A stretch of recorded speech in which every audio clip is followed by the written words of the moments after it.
So talking about criminal justice without economic justice is a joke. Talking about political justice without economic justice is a joke. Why? Because we don't finance candidates. And the reason we don't finance candidates is because we're not financially organized. If we put our money together, we could control the behavior of anybody who gets elected in almost any office in this country. But in order to control political behavior, you got to control the political dollars. Most groups have a glue. They have an unspoken of connection with each other that guarantees they're going to support each other, even if they don't know each other. Slavery destroyed that, and the American multicultural propaganda system destroyed that. We got to get it back. I want to touch again briefly on politics, right? Politics, say what you want, it's driving a lot of things that happen in our nation, right? I've heard a lot of talk about, we need our own Black political party, this and that, which I agree with. We do in many ways need that. Are there actually ways for us to operate inside this current political system to affect the change that we want? Or in your opinion, do we really need to just abandon that system, or do we need to walk in both worlds? You need to walk in both worlds.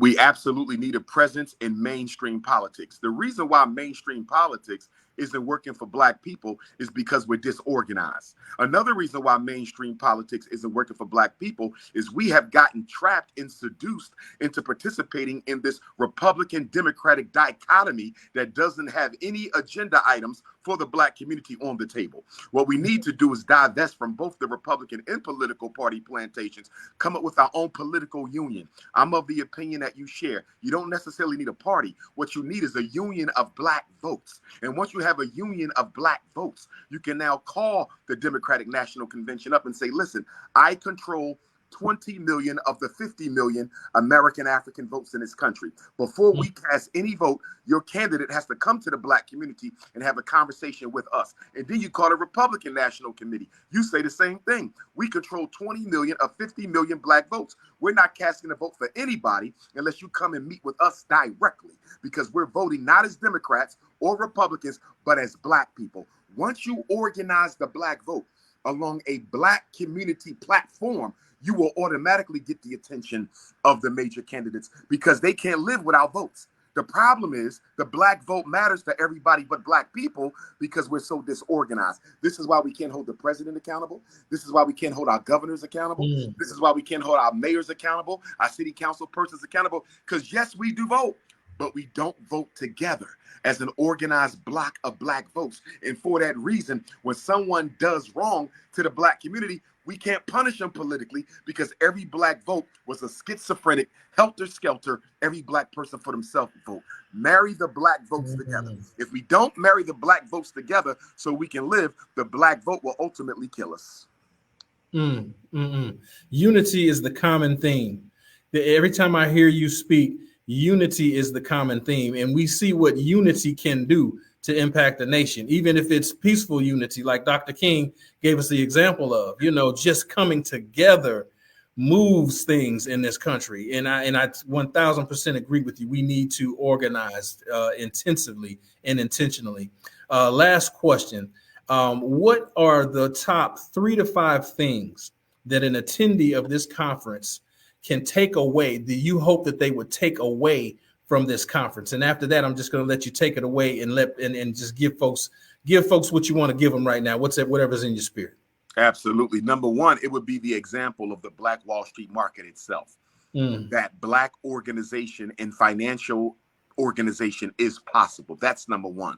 Psychologically speaking, just being in the environment, they're going to be motivated and encouraged to build for themselves by seeing all these Black businesses come together, therefore dispelling the notion that Black people can't work together, especially when money is on the line. The Black Wall Street market itself dispels that notion. So number one, you have to look at the psychological impact of the Black Wall Street market itself. Number two, Black people need to start thinking financially, not just politically and not just socially. We're always talking about economic justice, social justice and political justice and criminal justice. Well, guess what? You better start talking about that economic justice, because part of the reason so many Black people are in prison is because they're robbing, killing, and stealing to feed their family because they don't have economic opportunities. So talking about criminal justice without economic justice is a joke. Talking about political justice without economic justice is a joke. Why? Because we don't finance candidates. And the reason we don't finance candidates is because we're not financially organized. If we put our money together, we could control the behavior of anybody who gets elected in almost any office in this country. But in order to control political behavior, you got to control the political dollars. So I want our people to start thinking about that. Number 3, loyalty, racial loyalty, and cultural collectivity and connectedness. That is going to be important, because the reason we're so economically devastated is we're not culturally cohesive enough. Most groups have a glue. They have an unspoken of connection with each other that guarantees they're going to support each other even if they don't know each other. Slavery destroyed that, and the American multicultural propaganda system destroyed that. We got to get it back, because once you love your people, once you care about your community, you naturally buy Black. So we have to have an entire renaissance of loving Black, being Black, and wanting to be Black and supporting Blackness. The next point I'm going to go on is financial discipline. We have to start practicing financial discipline. We spend too much money with people who don't look like us, buying things we do not need, which is basically a divestment from the Black community and an empowerment into other communities who are actually working with the power structure to destroy us. So we have to recognize that dollars are weapons. We have to recognize that bank accounts are weapons of mass destruction and mass construction. And Black people's economic behavior is without question tied to our political, social crisis that we suffer from. So Black people have better start being more disciplined with their spending habits, so we have enough disposable income available in our hands to build the things that we need to build: the banks, the schools, the hospitals, the supermarkets, the manufacturing, and the distribution. Without that, we will lose. The future of America belongs to those who have the common sense and the self-love enough to create a reality for themselves. Amazing. Thank you for that. And, folks, I just want to tell you all who might see this, make your way to Stonecrest, Georgia. If you don't live in Stonecrest, get to Stonecrest. Make your way to the new Black Wall Street Market in Stonecrest, Georgia on Sunday. And I'm just going to say anytime before 6 o'clock, just get there if you can get there and hear this powerful young man speak and really soak in and put a handful of jewels in your pocket that you can apply right now at home and in school and anywhere else that you may dwell as a Black person. Lastly, I just want to give you the floor right now and just let you take us out. Whatever's on your spirit, whatever's on your heart right now, just give us whatever you got right now, and then I'll close us out with a couple of just quick comments. Absolutely. I would give you a quote from Queen Mother Harriet Tubman, Araminta Ross, who said that she had freed hundreds of slaves, but she could have freed thousands. The problem was they didn't realize that they were slaves. We as African people need to wake up and recognize that someone else is controlling our financial behavior, that we are under a hypnosis. We are under a spell by the American power structure to divest from our own people and empower everyone else around us.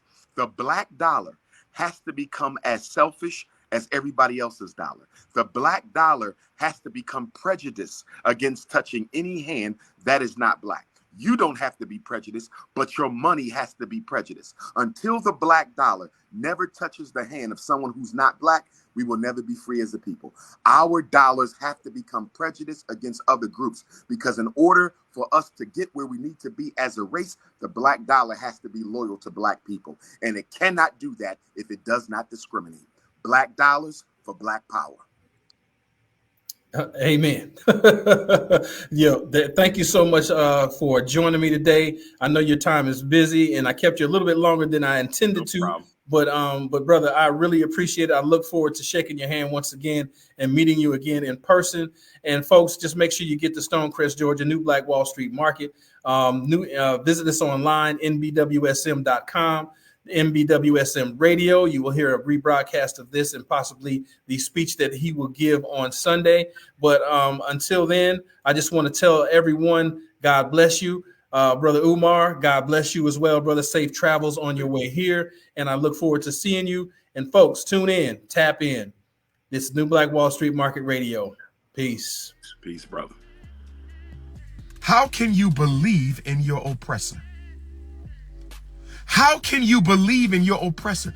This is the person who has had his foot on your neck for the last 500 years, and you believe in him enough that you will argue with another black person and say, go bring me some proof from my massa.